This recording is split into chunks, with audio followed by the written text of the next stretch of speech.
Hi again then guys, and welcome to another speed build for Gran Turismo Sport of course, and this time we're going to a slightly slower vehicle, as you can see from the thumbnail, about 264 miles per hour, the Lamborghini Veneno.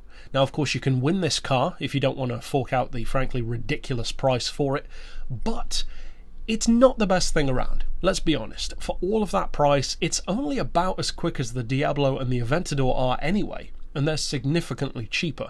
Now I'll say before we get into the tuning, because this is important, if you're going to use this car, try to put it up against cars which are in the 260 mile per hour region. So I would recommend using this against stuff like 458 Italias, Aventadors, Diablos,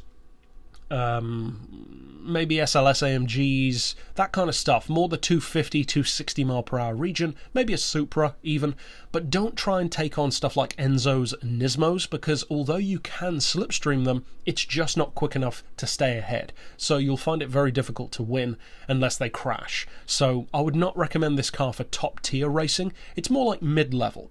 But for that, it's interesting, it's a nice alternative. So as far as the upgrades, of course you want to drop the weight, increase the power as high as it can go, and it is a pretty powerful car.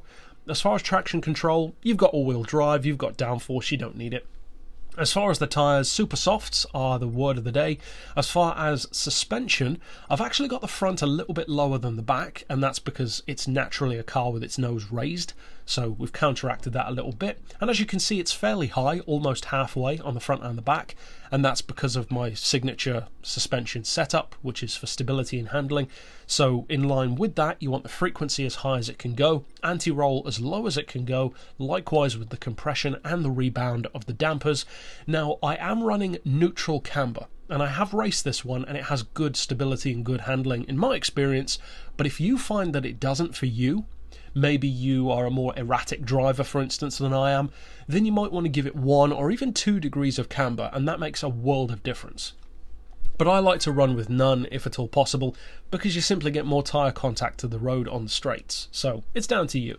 As far as the toe angle, we've gone neutral. You do have, as I said earlier, some rear downforce. Unfortunately, you can't do anything about that. As far as the diff, I'd recommend halfway on initial torque, then as high as possible for both acceleration and braking. And finally, of course, for the transmission itself, you want the fully customised with an auto setting of 280 miles per hour. Then for the gears themselves, 3.1, 2, 1.5, 1175, 975, 825 and 710 with a final drive of 3.54.